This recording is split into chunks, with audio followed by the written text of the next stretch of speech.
निघाला होता की वारकरी लोकांना मृत व्यक्तींना 4 लाख रुपये आपण त्याच्यामध्ये जाहीर केलेले आहेत आणि जखमींचा खर्च सुद्धा त्याच्यामध्ये 2-3 प्रकारचे म्हणजे खूप क्रिटिकल असेल तर 74,000 रुपये वगैरे अशा प्रकारचे आपण खर्च देणार आहोत. आज सकाळी जो महिला वारकऱ्यांचा अपघात झालेला आहे तो अतिशय वेदनादायी आणि दुःखदायक आहे. या अपघातामध्ये 3 स्त्रियांचा मृत्यू झालेला आहे.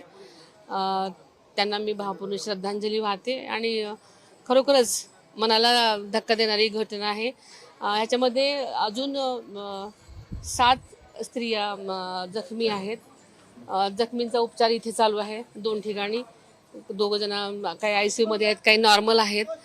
त्यामुळे उपचार अतिशय चांगल्या प्रकारे चालू आहे आणि चांगल्या प्रकारे काळजी घेण्याची मी त्यांना सगळ्यांनाच प्रशासनातर्फे सूचना दिलेल्या आहेत. जे जखमी झाले किंवा जे मृत्युमुखी पडले त्यांच्या कुटुंबियांना शासनाच्या माध्यमातून काय मदत करायची? आपल्याला माहिती आहे की मागे सुद्धा एक GR निघाला होता की वारकरी लोकांना मृत व्यक्तींना 4 लाख रुपये आपण त्याच्यामध्ये जाहीर केलेले आहेत आणि जखमींचा खर्च सुद्धा त्याच्यामध्ये 2-3 प्रकारचे म्हणजे खूप क्रिटिकल असेल तर 74,000 रुपये वगैरे अशा प्रकारचे आपण खर्च देणार आहोत.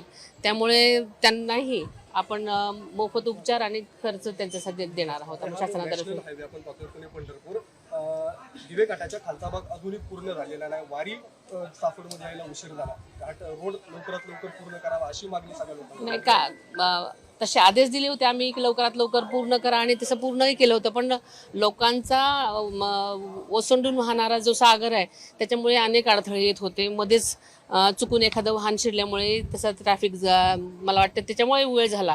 पण शासनाने सर्वतोपरी सगळ्याच बाजूने पूर्ण तयारी केलेली होती आणि तसे पूर्वतयारीचे आम्ही अनेक मिटिंग्स घेऊन असा आढावा घेऊन त्यांना आदेशही दिले होते. त्याप्रमाणे पालखी यायच्या अगोदर तशी पूर्णपणे तयारी झालेली होती.